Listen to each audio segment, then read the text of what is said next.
حي على الفلاح.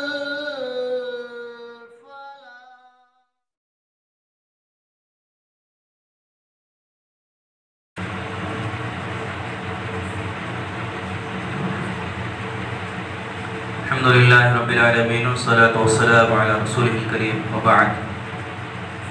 سيقول السفهاء من الناس ما ولاهم عن قبلتهم التي كانوا عليها قل لله المشرق والمغرب يهدي من يشاء إلى صراط مستقيم وكذلك جعلناكم أمة وسطا لتكونوا شهداء على الناس ويكون الرسول عليكم شهيدا وما جعلنا القبلة التي كنت عليها إلا لنعلم من يتبع الرسول ممن ينقلب على عقبيه وإن كانت لكبيرة إلا على الذين هدى الله وما كان الله ليضيع إيمانكم إن الله بالناس لرؤوف رحيم. دوسرے پارے کی ابتدائی آیتیں ہیں. اللہ رب العالمین نے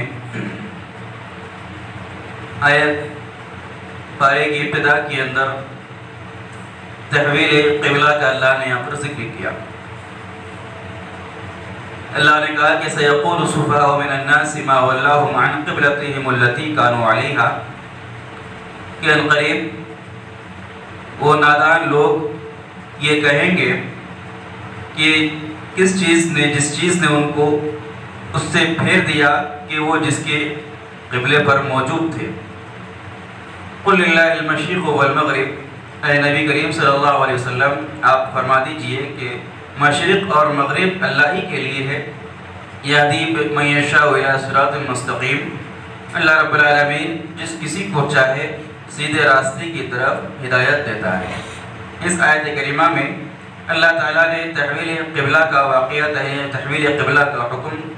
اللہ کے نبی صلی اللہ علیہ وسلم پر نازل فرمایا. اللہ کے نبی صلی اللہ علیہ وسلم نے جب مدینہ ہجرت کی، مکے کے اندر بھی اور مدینے میں آنے کے بعد 17 مہینے تک اللہ کے رسول صلی اللہ علیہ وسلم اور صحابہ کرام نے بیت المقدس کی طرف رخ کر کے نماز پڑھی.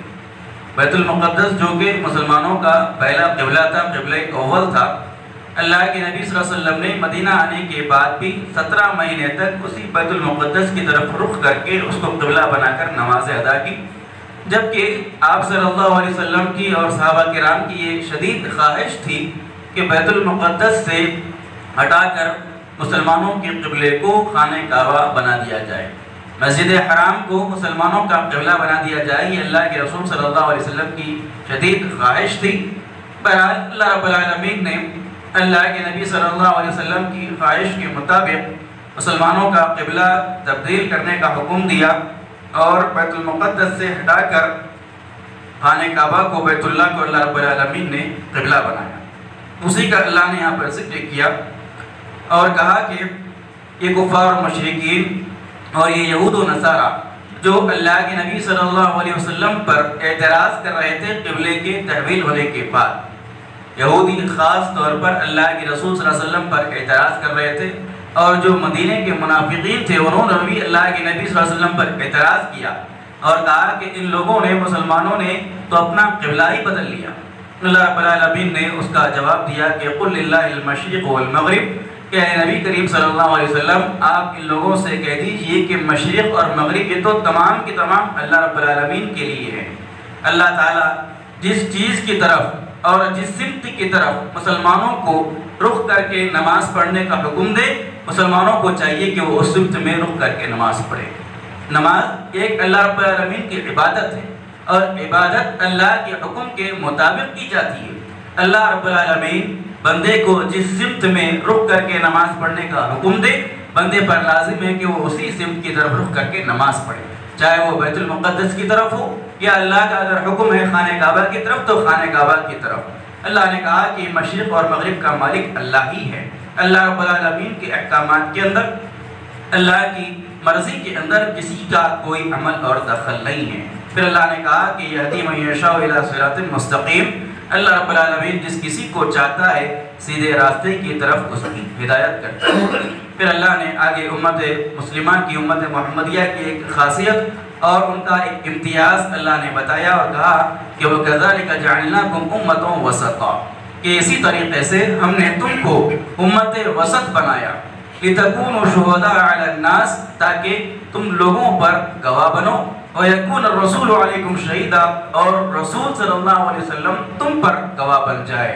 وَمَا جَعَلْنَا الْقِبْلَةَ الَّتِي كُنْتَ عَلَيْهَا إِلَّا لِنَعْلَمَ مَن يَتَّبِعُ الرَّسُولَ مِمَّن يَنْقَلِبُ عَلَى عَقِبَيْهِ اور ہم نے جس قبلے پر آپ باقی تھے ہم نے وہ قبلہ آپ کے لیے اس لیے بنایا تھا تاکہ ہم جان لیں کہ کون رسول کی اتباع اور رسول کی پیروی کرتا ہے اور کون اپنے پیٹھ کے بل پھیر کر واپس چلا جاتا ہے وَإِن كَانَتْ لَكَبِيرَةً إِلَّا عَلَى الَّذِينَ هَدَى اللَّهُ اور یہ چیز بہت بڑی بات ہے لیکن سوائے ان لوگوں کے کہ جن کو اللہ تعالیٰ نے ہدایت دے رکھی ہے وَمَا كَانَ اللَّهُ لِيُضِيعَ إِيمَانَكُمْ اور اللہ تعالیٰ تمہارے ایمان کو ضائع نہیں کرے گا إِنَّ اللَّهَ بِالنَّاسِ لَرَءُوفٌ رَحِيمٌ یقیناً اللہ رب العالمین اپنے بندوں پر بڑا مشفق رحم کرنے والا ہے اس آیت کریمہ کی پہلے ٹکڑے کے اندر اللہ نے امت محمدیہ کی خاصیت بتائی کہ وَكَذَلِكَ جَعَلْنَاكُمْ أُمَّةً وَسَطًا امت مسلمہ کو امت محمدیہ کو اللہ رب العالمین نے یہ خصوصیت عطا کی کہ امت کو اللہ نے امت وسط قرار دیا وسط کا مطلب مفسرین نے کئی اس کے معنی بیان کیے وسط کا ایک مطلب ہے عدل اور انصاف کرنے والے وسط کا ایک معنی ہے انصاف کرنے والے کیونکہ اللہ رب العالمین قیامت کے روز تمام انبیاء علیہ السلام سے سوال کرے گا حشر کے میدان میں کہ کیا تم لوگوں نے میری بات میرے پیغام کو اپنے بندوں تک پہنچایا تمام نبی اللہ رب العالمین کے سامنے اس بات کا اقرار کریں گے کہ ہاں یا رب العالمین جو پیغام تو نے ہم کو دیا تھا جو تعلیمات تو نے ہم کو دی تھی ہم نے مکمل طریقے سے منوان وہ تعلیمات تیرے بندوں تک پہنچائی پھر اللہ رب العالمین پوچھے گا کہ کیا تمہارے پاس اس کا کوئی گواہ موجود ہے تو تمام نبی اور رسول یہ کہیں گے کہ اللہ کے نبی صلی اللہ علیہ وسلم یعنی محمد صلی اللہ علیہ وسلم اور ان کی امت اس بات پر گواہ ہیں کہ ہم نے اللہ کا پیغام اللہ کے بندوں تک پہنچایا پھر امت مسلمہ کو امت محمدیہ سے سوال کیا جائے گا تو امت محمدیہ اس بات کی گواہی دے گی کہ یہ تمام رسول جو تھے انہوں نے اپنے قوم تک اللہ کا پیغام پوری طریقے سے پہنچایا تو یہ امت محمدیہ گواہ رہے گی اور شہید بنے گی تمام نبیوں کی دعوت کے اوپر اور پھر اللہ کے نبی صلی اللہ علیہ وسلم اپنی امت کے اوپر گواہ بنیں گے اور اللہ کے نبی اپنی امت کی گواہی دیں گے کہ میری امت نے جو گواہی دی وہ سچی گواہی ہے لہٰذا یہ عدل اور انصاف کا جو معاملہ امت تمام انبیاء اور رسولوں کے ساتھ حشر کے میدان میں کرے گی اس وجہ سے اللہ تعالیٰ نے امت محمدیہ کو امت وسط یعنی عدل کرنے والی امت قرار دیا اور عدل کا ایک معنی وسط کا ایک معنی جو ہے وہ معتدل اعتدال والا ہے اعتدال کا مطلب نہ افراد نہ تفرید امت محمدیہ کو اللہ تعالیٰ نے امت وسط یعنی درمیانی امت بنایا اس امت کی شریعت کے اندر کسی بھی قسم کے افراد اور تفرید کی گنجائش نہیں ہے جیسا کہ یہودیوں کے اندر عیسائیوں کے اندر انہوں نے اپنے مسائل کو افراد اور تفرید کا شکار ہو گئے وہ لوگ اور اپنے مسائل کو اپنے طریقے سے انہوں نے بنا کر بگاڑ کر شریعت کو اپنی عیسائیت یہودیت کو بگاڑ دیا تھا اللہ نے کہا کہ امت محمدیہ کے اندر یہ چیز نہیں ہے امت محمدیہ کو اللہ تعالیٰ نے امت وسط یعنی درمیانی امت بنایا ہے اس شریعت کے اندر نہ کسی قسم کا افراط ہے اور نہ ہی کسی قسم کی تفریط ہے پھر اللہ رب العالمین نے کہا کہ وَمَا جَعَلْنَا الْقِبْلَةَ الَّتِي كُنْتَ عَلَيْهَا اے نبی کریم صلی اللہ علیہ وسلم اس خانہ کعبہ سے پہلے جو قبلہ بیت المقدس جو ہم نے آپ کے لیے بنایا تھا وہ قبلہ آپ کو وہ دینے کا مقصد یہ تھا تاکہ ہم جان لیں کہ کون آپ کی اتباع کرتا ہے اور کون جو ہے وہ اپنا منہ موڑ لیتا ہے یعنی اللہ کے نبی صلی اللہ علیہ وسلم پر ایمان نہ لانے والوں کے اوپر اللہ نے یہاں پر اتمام حجت کیا قبلے کے تحویل ہونے کے بعد قبلے کے تبدیل ہونے کے بعد یہودیوں نے اللہ کے نبی صلی اللہ علیہ وسلم پر اعتراض کیا تو اللہ نے ان کا یہ جواب دیا کہ قبلہ تبدیل ہونے کے بعد تم اللہ کے نبی پر اعتراض کر رہے ہو حالانکہ 16-17 مہینے تک اللہ کے نبی صلی اللہ علیہ وسلم نے بیت المقدس کی طرف رخ کر کے نماز پڑھی لہٰذا اس دن میں ان دنوں کے اندر تم اللہ کے نبی پر ایمان نہیں لائے لہٰذا جب تم ایمان نہیں لائے تو اب بھی تمہارے ایمان نہ لانے پر اعتراض کرنا یہ کوئی غیر ضروری بات ہے اللہ رب العالمین نے کہا کہ اس کے ذریعے یعنی تحویل قبلے کے ذریعے اللہ تعالیٰ نے لوگوں کو دو گٹوں میں تقسیم کر کے رکھ دیا. ایک ایسا گٹ کہ جو اللہ رب العالمین اور اللہ کے نبی کے احکامات پر اس کی پابندی کرنے والا, اور ایک ایسا گٹ جو اللہ اور اس کے نبی کے احکامات سے منہ موڑنے والا. جو اللہ کے نبی اور اللہ کے احکامات کی پابندی کرنے والی جماعت وہ صحابہ کرام کی جماعت تھی. ہمیشہ اللہ کے نبی صلی اللہ علیہ وسلم کے احکامات کے انتظار میں رہتی تھی. اللہ کے نبی کی زبان سے کوئی حکم ابھی مکمل طور پر نکلتا نہیں تھا, صحابہ کرام اس کو انجام دینے کے لیے آگے بڑھ جایا کرتے تھے. لہٰذا یہ تحویل قبلہ کا جو حکم آیا, صحابہ کرام کو اس پر عمل کرنے میں کوئی دشواری اور مشکل نہیں تھی. جہاں یہاں تک کہ جب قبلے کا بدلنے کا حکم آیا, صحابہ کرام مسجد قبلتین کے اندر نماز پڑھ رہے تھے. حالت نماز کے اندر ان کو اس بات کی خبر پہنچی کہ اللہ تعالیٰ نے